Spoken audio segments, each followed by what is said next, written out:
weekend for all of young people. आला हज़रत बच्चन कबाब आहूं में भी न पाया मजाज़ो दिल की कबाब में হরিণের কাবাবে সেই মজা পাই নাই নবীজির প্রেমে পুরে আমার দিল যে কাবাব হয়ে গেছে ওই কাবাবের ভিতরে যেই মজা হরিণের কাবাবে সেই মজা পাই আমি একটা কথা শুধু বলতে এসেছি এটাই যে আজকের দিনে যদি তরুণ যুব সমাজকে ইউনিভার্সিটিগুলোকে কলেজগুলোতে আমরা যদি আলা হযরতকে পৌঁছাতে না পারি তাহলে মুসলমানরা জানবেই না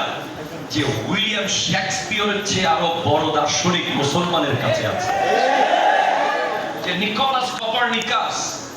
প্লেটো এরিস্টটল ওই আইনস্টাইনের চেয়ে আরো বড় বিজ্ঞানী মুসলমানের কাছে আছে সুবহানাল্লাহ।